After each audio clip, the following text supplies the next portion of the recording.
இப்போது வந்து பார்த்திங்கன்னா மலேசியா போயிருக்கிறார் அவருடைய ஜனநாயகன் படத்தினுடைய ஆடியோ லான்ச்சுக்காக.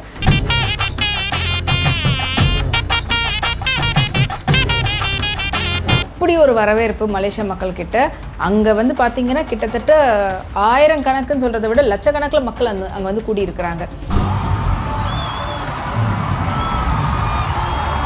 விஜய் கட்சியினுடைய பெண் ரசிகர் அஜிதா ஆக்டாஸ் இந்த அம்மாவுடைய பதவியை பறித்து சில பல லட்சங்களை வாங்கி கொண்டு புசி ஆனந்த் ஒருவருக்கு விட்டு விட்டார். அப்போது காரை விட்டு இறங்கி உனக்கு என்ன பிரச்சனைன்னு ஒரு 2 நிமிஷம் ஒதுக்கப்பட முடியாத ஒரு தலைவனை நம்பி இவ்வளவு கூட்டம். எனக்கு திருமணம் ஆயிடுச்சு, விஜயை போல எனக்கு ஒரு மகன் தேவைங்கிறது. அப்போ இந்த கலாச்சார சீரழிவு எதை நோக்கி போகிறது? எங்கள் வீட்டில் 9 வாக்கு இருக்கு. நான் வாக்களிச்சிருவேன். 8 பேர் வாக்களிக்கலைன்னா சாப்பாட்டில் விஷத்தை வைத்து கொண்டு விடுவேன். இதெல்லாம் பொதுவெளியில் சொன்ன தகவல். இந்த மண்ணில் பல தலைவர்கள் வாழ்ந்திருக்காங்க. Marx, Engels, Lenin, Stalin, Che Guevara, Ho Chi Minh. 55 ஆரம்பிக்கப்பட்ட போராட்டம் 20 ஆண்டு காலம் ஒரு யுத்தம் நடந்தது. தமிழ் உணர்ச்சி இல்லை, தமிழ் பண்டிட்டுகள்ங்கிற அந்த பட்டய படிப்பே இல்லை. பார்ப்பான் விரும்பினான் திராவிடம் செய்து முடித்தது. திராவிட இயக்கத்தினுடைய வீழ்ச்சியிலிருந்து தான் விஜய் வருகிறார். அதே ஒரு அசிங்கம். திராவிட இயக்கமே ஒரு அசிங்கம். ரஜினி வருவார், தலைமை தாங்குவார். ரஜினி வரல. கமல் வருவார், 4% வாக்கை தருவார், முதலமைச்சர் நாற்காலி அவருக்காக காத்திருக்கிறார், அவரும் வரல. இப்போ ஒட்டுமொத்தமாக தமிழ்நாட்டினுடைய அரசியல் விஜய் பக்கம் திரும்பியிருக்கு. இல்லைம்மா, விஜய் வெற்றி பெற முடியாது. தோல்வி அடைந்தால் 5 ஆண்டு காலம் விஜய் தாக்கு பிடிப்பாரா? அனிருத் தான் அங்கே இசை. அனிருத் ரெட் ஜெயின்டனுடைய இசையமைப்பாளர். காவியா மாறணும், அனிருத் அமெரிக்காவில் பல இடங்களில் ஒன்றா சுற்றிட்டு இருந்தாங்கன்னு பல செய்திகள் வருது. மலேசியாவில் திமுகவுக்கு நெருக்கமானவர்கள் தான் இந்த நிகழ்ச்சியை நடத்துகிறாங்க. ஏதோ ஒரு அரசியல் நடந்து கொண்டே இருக்கிறது.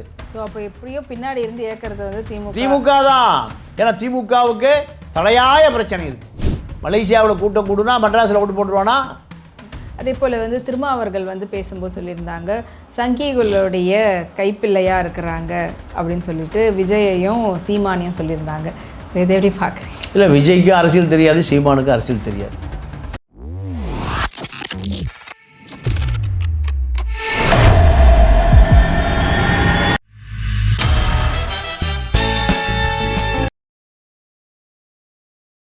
நேர்கள் அனைவருக்கும் வணக்கம். இன்றைக்கி நம்ம இணைஞ்சிருக்கிறவங்க மூத்த பத்திரிகையாளர் திரு தமிழா பாண்டியன் அவர்கள்.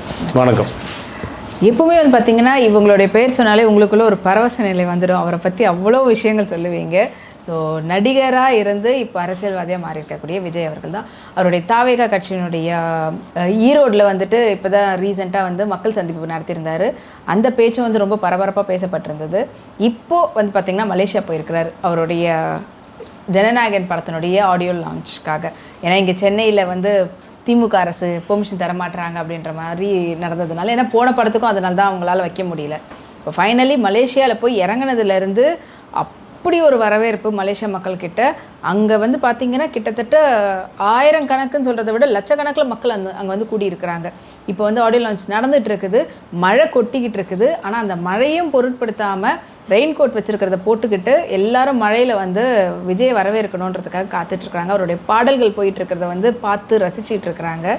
இப்போது ஒரு பக்கம் வந்து பார்த்திங்கன்னா கரூரில் நடந்த சம்பவத்துக்கு அப்புறமா அவர் கிட்டத்தட்ட ஒரு 40 நாள் வெளியில் வராமல் இருந்தார், பேசாமல் இருந்தார். அதுக்கப்புறமா தான் ஒரு ஆடியோவாக இருக்கட்டும் அதுக்கப்புறம் பேச ஆரம்பித்தார். அப்படிப்பட்ட ஒரு துயரமான சம்பவத்துக்கு அப்புறமா இது ஒரு விழா கோலம் அப்படின்னு நடக்கக்கூடியது. ஸோ இதை நீங்கள் எப்படி பார்க்குறீங்க? இதை எப்படி பார்க்குறேன்னா, விஜய் கட்சியினுடைய பெண் ரசிகர் அஜிதா ஆக்டாஸ் இந்த அம்மாவுடைய பதவியை பறித்து சில பல லட்சங்களை வாங்கி கொண்டு புசி ஆனந்த் ஒருவருக்கு விட்டு விட்டார். இந்த அம்மா அங்கிருந்து ஒரு தன்னுடைய ரசிகர் பட்டாளத்தை விஜயுடைய ரசிகர் பட்டாளத்தை அழைத்து கொண்டு வந்து காரை மறிக்குது. ஆமாம், உள்ளவே இருந்தாங்களாம் விஜய். ஆனால் அப்போது காரை விட்டு இறங்கி உனக்கு என்ன பிரச்சனைன்னு ஒரு 2 நிமிஷம் ஒதுக்கப்பட முடியாத ஒரு தலைவனை நம்பி இவ்வளவு கூட்டம். ஒரு பெண் சொல்லுகிறாள், எனக்கு திருமணம் ஆயிடுச்சு, விஜயை போல எனக்கு ஒரு மகன் தேவைங்கிறார். அப்போ இந்த கலாச்சார சீரழிவு எதை நோக்கி போகிறது? இன்னொரு பெண்ணு, எனக்கு கடைசி பரீட்சை, என்னுடைய வாழ்க்கையை திருப்பி போடுகிற கடைசி பரீட்சை, அதை எழுதாமல் இங்கே வந்துட்டேன். 2. 3வது, எங்கள் வீட்டில் 9 வாக்கு இருக்குது. நான் வாக்களிச்சிருவேன். 8 பேர் வாக்களிக்கலைன்னா சாப்பாட்டில் விஷத்தை வைத்து கொண்டு விடுவேன். இதெல்லாம் பொதுவெளியில் சொன்ன தகவல். இப்படி அடிக்கிட்டே போகலாம். ஒரு தன்னுடைய பெத்த மகள் ஐசியூவில் உயிருக்கு போராடி கொண்டிருக்கு. நான் விஜயை பார்க்க வந்துட்டேன். இதெல்லாமே இந்த மண்ணில் பல தலைவர்கள் வாழ்ந்திருக்கான். Marx, Engels, Lenin, Stalin, Che Guevara, Ho Chi Minh. 55 ஆரம்பிக்கப்பட்ட போராட்டம் 20 ஆண்டு காலம் ஒரு யுத்தம் நடந்தது.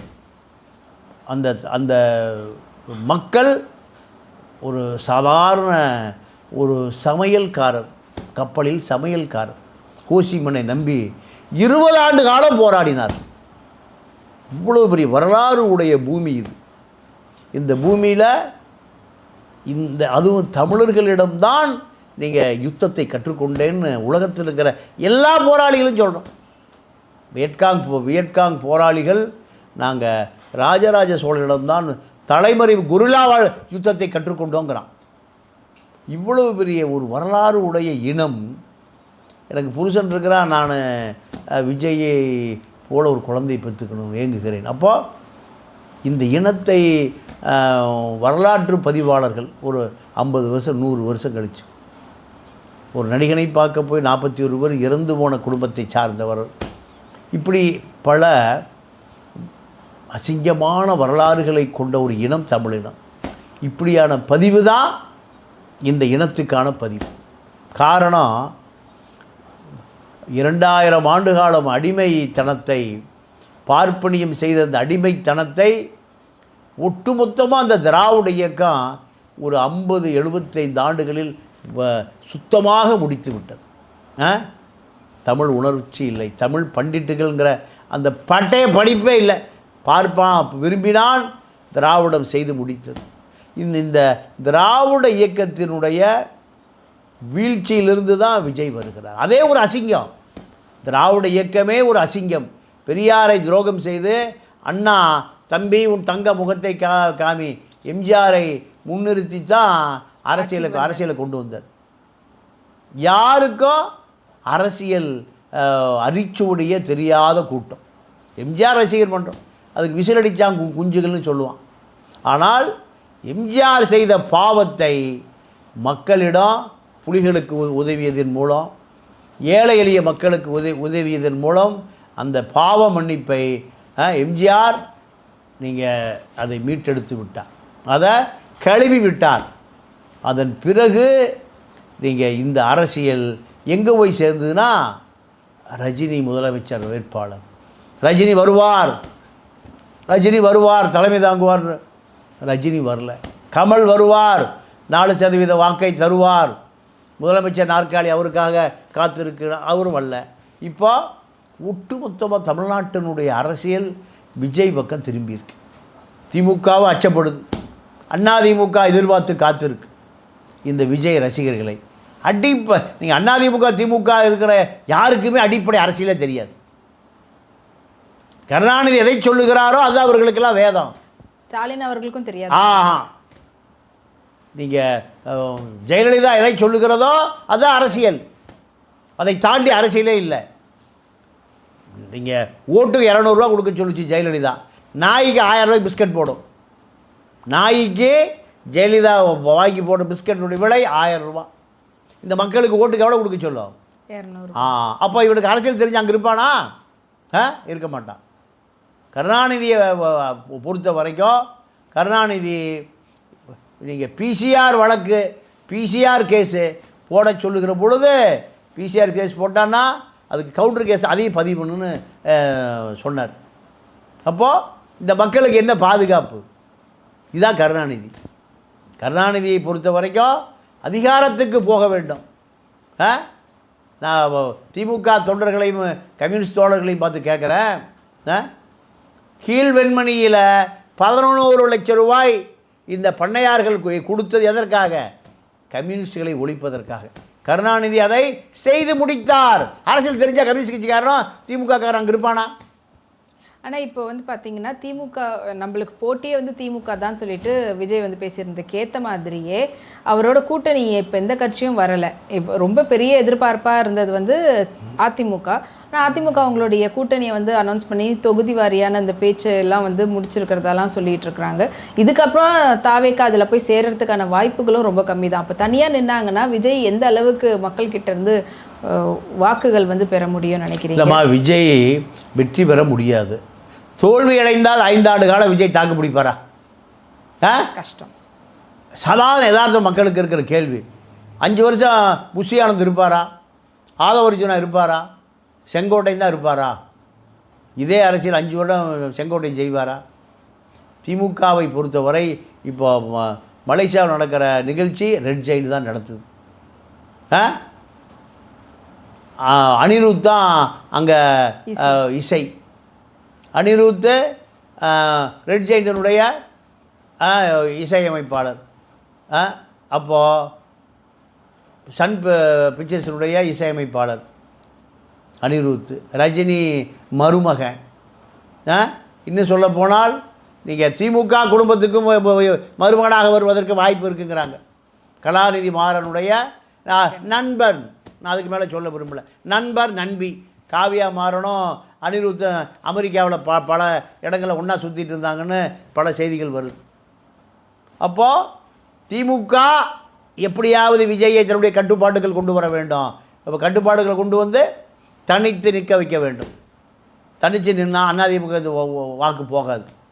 அதிமுகவுக்கு விஜயுடைய வாக்கு போலேன்னா அதிமுக தோல்வி, திமுக வெற்றி. இதுதான் ஃபார்முலா. இதுதான் விஜயகாந்தை எப்படியாவது திமுகவுகளை கொண்டு வந்து வெற்றி பெற வைக்க வேண்டும் என்று கருணாநிதி உயிரோடு வந்து 2011 கடுமையாக முயற்சி பண்ணார். கருணாநிதி 1500 கோடி ரூபாய் கொடுப்பதற்கு கருணாநிதி இல்லைனாலும் சன் பிக்சர்ஸ் கொடுப்பதற்கு தயார். கலாநிதி மாறன் 1500 கோடி கொடுப்பதற்கு தயார். ஜெயலலிதா அதை 2000 கோடி ஆக்கினார். கடைசியில் எங்கே போய் சேர்ந்தார்? மக்கள் கூட்டணியில் அதிமுக கூட்டணி 2011.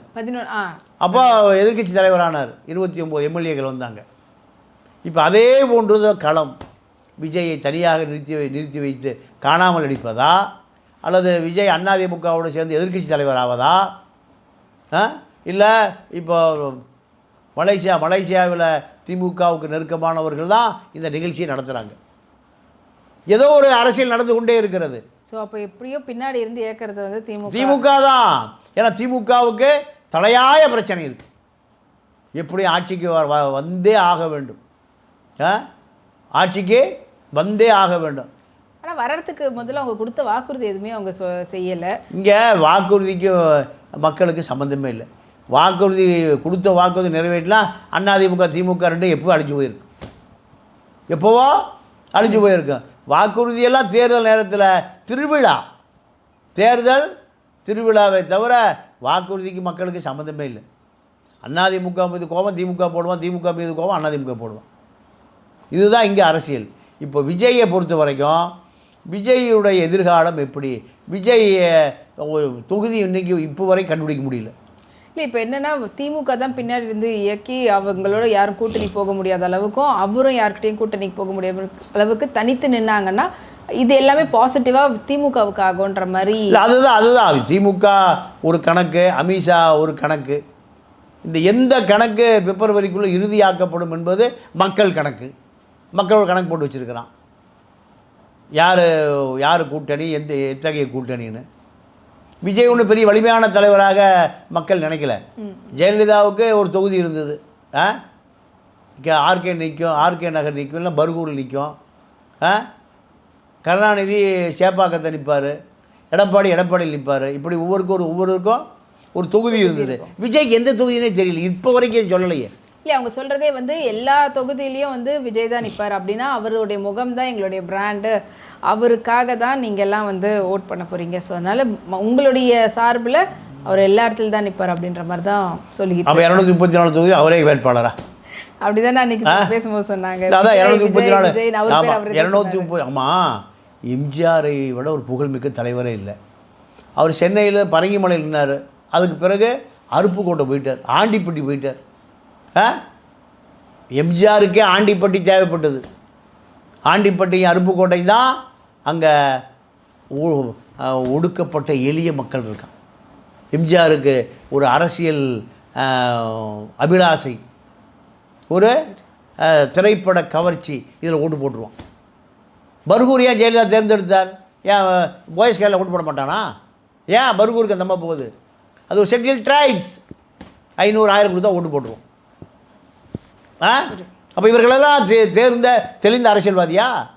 கருணாநிதி எங்கே ஒழிஞ்சுக்குவார்? துறைமுகத்தில் ஒழிஞ்சுக்குவார். துறைமுகத்தில் ஒட்டுமொத்தமாக முஸ்லீம் சமூகம் இருக்குது. சேப்பாக்கத்தில் யார் இருக்கா? முஸ்லீம் சமூகம். அங்கே போய் ஒழிஞ்சுக்குவார். அதுக்கு பிறகு எங்கே போயிட்டார்? திருவாரூர் போயிட்டார். திருவாரூரில் அவருடைய ஏன் உனக்கு வேறு காரணம் இந்த தலைவருடைய செல்வாக்கு, அவ்வளோதான். இந்த தலைவருடைய, நீங்கள் விஜய் சொல்லுகிற போல 234 தொகுதி நான் நிற்பேன், எந்த தலைவராலும் சொல்ல முடியல. விஜய்க்கு எந்த தொகுதி? அப்போ விஜயுடைய செல்வாக்கு என்னென்னு அவர்களால் இப்போ வரைக்கும் கணிக்க முடியல. விஜயுடைய செல்வாக்கு என்ன இதுவரை கணிக்க முடியல. புஷியானந்த தொகுதி எது, இல்லை ஆதவர்ஜுனா தொகுதி எது, இதுவரைக்கும் கணிக்க முடியல. இதுதான் விஜயுடைய செல்வாக்கு. விஜயை பொறுத்த ஏதோ ஒரு விதத்தில் அப்போ விஜய்க்கு இது வந்து சப்போர்ட் பண்ணுது இல்லை, இந்த மாதிரியான ஒரு கால்குலேஷன். டெபாசிட் வாங்க முடியாத செல்வாக்கு. என்ன செல்வாக்கு? என்ன செல்வாக்கு? எம்ஜிஆரை விட பெரிய தலைவரானு கேட்குறேன். கருணாநிதியோட, ஜெயலலிதாவோட பெரிய தலைவரா? நான் அவ்வளோ பேருக்கு உதாரணம் சொன்னேன். இவர்களே எங்கே போயிடுறாங்க? ஷெட்யூல் ட்ரைப்ஸ் எங்கே இருக்கான்? பர்கூர் மலை மேலே போயிரு, ஜெயலலிதா போயிருக்கு. ஜெயலலிதாவை விட வீரியமான தலைவனா விஜய்? சொல்லுங்கள். ஜெயலலிதா முதலமைச்சராக இருக்கிற பொழுது ஜெயலலிதாவை சந்திப்பு அப்பாயின்மெண்ட் கொடுத்து அந்தம்மா அந்த செக்யூரிட்டி விட்டு விரட்டி விட்டுச்சு. நீனுடைய தலைமை தன்மையை அங்கே காமிச்சிருக்கணும்ல. பயந்துட்டு நடுங்கிட்டு வந்த. இதுதான் உன்னுடைய தகுதி, தலைமை. மக்கள் இதெல்லாம் பார்ப்பான். மலேசியாவில் கூட்டம் கூடுனா மெட்ராஸில் ஓட்டு போட்டுருவானா? இங்கேருந்து நிறைய பேர் போயிருக்கிறாங்கல்ல சார்? ஆமாம், இங்கேருந்து சென்னையிலேருந்து போயிருக்கிறாங்க, தமிழ்நாட்டிலேருந்து போயிருக்கிறாங்க. இதுவே வந்து அவ்வளோ தூரம் போய் பார்க்கணுன்னு போயிருக்கக்கூடியவங்க இருக்கிறாங்க. அண்டு என்ன சொல்கிறது, தமிழ் மக்களை தாண்டி அங்கே மலேசியா மக்களே அவர் மேலே அவ்வளோ ஒரு ஆர்வத்தோடு அவர் பார்க்கணுன்ற ஆர்வம் இருக்குது. இதெல்லாம் பார்க்கும்போது ஏதோ ஒரு விதத்தில் உளவியல் ரீதியாக மக்கள்கிட்ட இவருக்காக இவ்வளோ கூட்டம் சேருதே, அப்போ இவர் ஏதோ பெரிய விஷயமா இருக்குமோ அப்படின்ற மாதிரியான எண்ணத்தை உண்டாக்குறது தானே. இல்லைம்மா, 26 தேர்தலில் விஜயுடைய சாயம் வெளுத்து தொங்க போகுது. விஜயுடைய, புஷியுடைய சாயம், ஆதவர்ஜுனா, அத்தனை பேருடைய சாயமும் நீங்கள் வெளுத்து கரைபடிந்து தொங்க போகுது. அதோடு விஜயுடைய வரலாறு, இறுதி வரலாறு முடிவுக்கு வரும். விஜயகாந்துக்கு வந்ததை போல். விஜயகாந்த் இன்றைக்கி விஜயகாந்த் கட்சி என்ன ஆச்சுன்னே தெரியல. பிரேமலதா சொல்லுது, எடப்பாடிகிட்டும் பேசிகிட்டு இருக்கோம், ஸ்டாலின்ட்டும் பேசிகிட்டு இருக்கோம், முஸ்லீம்களுக்கும் பேசிகிட்டு இருக்கோம், சென்னாரெட்டிகிட்டும் பேசிகிட்டு இருக்கோம், ஆந்திராவிலையும் பேசிகிட்டு இருக்கோம், ஐரோப்பாவிலையும் இன்னும் அவ்வளோ பெரிய கட்சியா உங்கள் கட்சி? உங்கள் கட்சி இல்லாமல் திமுக போய் ஜெயிக்க முடியாதா? இதுதான் நிலைமை. விஜய்க்கும் இன்னொரு 10 ஆண்டுகளில் 531 என்ன நிலைமைன்னு யாருக்கும் தெரியாது. தமிழக மக்கள் ஜெயலலிதாவை தோற்கடித்தவர்கள், கருணாநிதியை தோற்கடித்தவர்கள் எம்ஜிஆர் ஒருவரை தவிர. ஜெயலலிதா பர்கூரில் அடையாளம் இழந்து 3ஆவது இடத்துக்கு வந்தது. ஜெயலலிதா முதலமைச்சர் வேட்பாளர். கருணாநிதி ஒரே ஒருத்தர் மட்டும் ஜெயித்தார், அதுவும் எம்ஜிஆர் தயவில். விட்டுறையா, அவரே ஜெயிச்சிருப்பார், விட்டுரு. ஓட்டே என்ன வேண்டாம், எல்லாத்தையும் தூக்கி போட்டு அவர் சட்டசபையில் வர சொல்லு. ஒரு ஆள் தான் வருவார், வேட்டி பத்திரம். இப்படி எம்ஜிஆர் தயவில் தான் துறைமுகத்தில் கருணாநிதி ஜெயித்தார். இதெல்லாம் வரலாறு. அப்போது இதை விட பெரிய ஆளுமை மிக்கவரா விஜய் என்பதை 26 தேர்தலில் மே மாதம் தெரியும். மே மாதம் கண்டிப்பா தெரிய போகுது. உள்கட்சி பூசலே கொஞ்சம் அதிகமா போயிட்டு இருக்கு. நீங்க சொன்ன மாதிரி அந்த ஏஞ்சல் ஆக்னஸ், அஜிதா ஆக்னஸ் வந்து உண்ணாவிரதம் இருந்தாங்க. அவங்க இப்போ வந்து பாத்தீங்கன்னா ஐசியூல இருக்காங்க. 15 தூக்க மாத்திரை சாப்பிட்டுருக்கு. அவங்கள போய் பார்க்கல. இது வந்து கட்சியில் இருக்கக்கூடிய மற்றவங்களுக்கும் வந்து ஒரு அதிருப்தி இருக்கும்ல. என்ன ஒரு தொண்டனா இருந்து அவங்களுக்கு பதவி வந்து கிடைக்கும்ன்ற நிலைமையில இருந்து இப்படி போயிருக்குது. அவங்களையே இவர் போய் இன்னும் பார்க்கல. அதை பற்றி இன்னும் விஜய் வந்து பேசல. ஒரு தலைவர், கட்சியினுடைய தலைவரா எப்படி இப்போ நம்மளுடைய சூழ்நிலை எப்படி ஆக போகுதுன்ற மாதிரி கட்சிக்குள்ளவே இருக்கக்கூடிய தொண்டர் இல்லை, அது அப்படி இல்லை, அந்த உணர்வு இல்லை. அப்படி இருந்து இவ்வளோ கூட்டம் வந்திருக்காது. இது ஒரு அதிகார மையத்துக்கு அலைகிற ஒரு கூட்டம். எப்படியாவது எம்எல்ஏ ஆயிடணும், எப்படியாவது அதிகாரத்துக்கு வந்துடணும், அந்த ஏரியா கவுன்சிலர் ஆயிடணும், ஒன்றிய செயலர் ஆயிடணும், ஊராட்சி தலைவர் ஆயிடணும். இதுக்காக வருகிற கூட்டமே தவிர இது கொள்கை கூட்டம் அல்ல. அதே போல் வந்து திருமாவர்கள் வந்து பேசும்போது சொல்லியிருந்தாங்க, சங்கிகளுடைய கைப்பிள்ளையாக இருக்கிறாங்க அப்படின்னு சொல்லிட்டு விஜயையும் சீமானையும் சொல்லியிருந்தாங்க. ஸோ இதை எப்படி பார்க்குறீங்க? இல்லை, விஜய்க்கும் அரசியல் தெரியாது, சீமானுக்கும் அரசியல் தெரியாது. அரசியல் தெரிந்தால் 15 வருஷம் ஏதாவது ஒரு எம்எல்ஏ ஆயிருக்கும், கட்சியில் வந்திருக்கு, அவரே எம்எல்ஏ ஆயிருப்பார். ஒரு தொகுதியை கூட அவரால் சரி கட்ட முடியல. கன்னியாகுமரியிலிருந்து கும்மிடிப்பூண்டு வரைக்கும் ஒரு பாதுகாப்பு தொகுதியை கூட சீமான் நின்று வெற்றி வர முடியல. 15 வருஷமாக ஒரு எம்எல்ஏ ஆகிறதுக்கு உனக்கு காலம் எடுத்துக்குது. சீமானையும் சாட்டையும் தவிர வேறு அந்த கட்சியில் யாரையுமே தெரியல. ஒரு முறை இன்னும் அடுத்த ஆளே காணும், அடுத்த முறை பைனாக்குள்ள வச்சு தேடணும், எங்கடா ஒழிஞ்சிருக்கின்னு. இப்படி தான் 3 தேர்தல், 3 தேர்தல் 15 வருஷத்தில் 3 சட்டசபை தேர்தல், 3 நாடாளுமன்ற தேர்தல், 3 உள்ளாட்சி தேர்தல். எவ்வளோ தேர்தல்? 3 3 6 3 9 தேர்தல் நடந்திருக்கு 15 வருஷத்தில். 15 ஒரு கவுன்சிலரை கூட காணோம், ஒரு எம்எல்ஏவை கூட காணோம். நாடாளுமன்றம் அப்புறம் போகலாம், ஒரு ஊராட்சி தலைவரை காணோம், ஒரு பேரூராட்சி தலைவரை காணோம். இதுதான் 15 வருஷம் அவருடைய அரசியல். அவர் அரசியல் ஆட்டுக்கு மாநாடு, மாட்டுக்கு மாநாடு, ஏன்னா 10 பேர் கூட்டிகிட்டு போய் 10 பேர் மாநாடு, ஏதோ அவர் ஓட்டிகிட்டு இருக்கார், அவருக்கு வசூலாகிட்டு இருக்கு. அது விஜயை பொறுத்த வரைக்கும் விஜயும் அதே கதை தான். நீங்கள் அந்த சகோதரி கட்சி ஆரம்பித்த காலத்திலிருந்து கூட பயணம் செய்த அந்த அம்மா அஜிதா ஆக்னஸ். ஆனால் கால ரீதி என்னம்மா, அப்போ ஒரு இதயத்தில் ஈரமே இல்லை. கருணாநிதி இருந்தால், ஜெயலலிதா இருந்தால், எம்ஜிஆர் இருந்தால் அத்தனை பேர் காரை விட்டு இறங்கியிருப்பாங்க. பவுன்சர் தான் இறக்கணும். பவுன்சர் எதை சொல்லுகிறாரோ, சினிமாக்காரன் அப்படி தான் இருப்பான். ஜெயலலிதாவும் சினிமாக்காரி தான், எம்ஜிஆரும் சினிமாக்காரர் தான், கருணாநிதியும் சினிமாக்காரர் தான், நாடக நடிகர் தான், அண்ணாவும் சினிமாக்காரர் தான். ஆனால் இவர்கள் யார் காரை மறித்தாலும் உடனே இறங்கிடுவாங்க. என்ன பிரச்சனை, நான் பார்த்துக்கிறேன், நீ போ, ஊருக்கு போ, நடந்தது எனக்கு தெரியல இப்படி. ஆனால் இவர் அரசியல் தலைவன், நீங்கள் உருவாக்கப்படுகிறான் அரசியல் தலைவன். ஆனால் விஜய் பொறுத்த வரைக்கும் அரசியல் தலைவன் சினிமாவிலிருந்து வருகிறான். அடிமட்ட தொண்டர்கள்ட்ட உள்ள அந்த அரசியல் விஜய் என்னன்னே தெரியாது. ஆனால் இப்போ விஜய் வந்து திமுகவையும் திட்டுற மாதிரி பிஜேபியும் திட்ட தான் செய்கிறாரு. ஆனால் ஒரு சில பேர் வந்து பார்த்தீங்கன்னா பிஜேபியோட தான் சப்போர்ட்டோடு தான் வந்து. இல்லைம்மா, பிஜேபியை நீங்கள் இன்னும் உன்னிப்பாக பாருங்கள். பிஜேபி அதிமுகவை திமுகவை திட்டுகிறதை போல நீங்கள் தீய சக்தி பராசக்தி படம் விட்டுருக்காங்கல்ல, அதையும் திட்டுறாரு ஜனநாயகனுக்கு இணையா. அதே போல் சங்கிகள், பாஜக சங்கி கூட்டம், சனாதன கூட்டம், சாதி கூட்டம், பாஜகவுக்கு பயந்துட்டு ஸ்கந்தர் மலை ஆகிப்போச்சு. அது ஒன்றும் கருத்தே சொல்லலையே திருப்பரங்குன்றத்தை பற்றி. பாப்பா முறை என்ன சொல்கிறா, அதுக்கு பேர் ஸ்கந்தர் மலை. கந்தன் கிடையாது, ஸ்கந்தர். அப்போ இதுக்கு கருத்து சொல்லணுமா இல்லையா? யாருக்கு பயப்படுறாரு? பாஜகவுக்கு பயப்படுகிறார். பாஜகவுக்கு எஸ்ஐஆர் யார் போட்ட சதி? அது தேர்தல் சிறப்பு பரிசீலனை. 1 கோடி பேர் ஓட்டே இல்லை, முறை உயிரோடு இருக்கான் 1 கோடி பேர். அதே தான். அப்போ அதுக்கு கருத்து சொல்ல. அப்போ பாஜக காவி பக்கம் பயம் இருக்குது. காவி என்ன பண்ணுவான்? 1000 கோடியை எடுத்துகிட்டு போயிடுவான், எல்லா ஊழலையும் கண்டுபிடிச்சி வச்சுருக்கான்.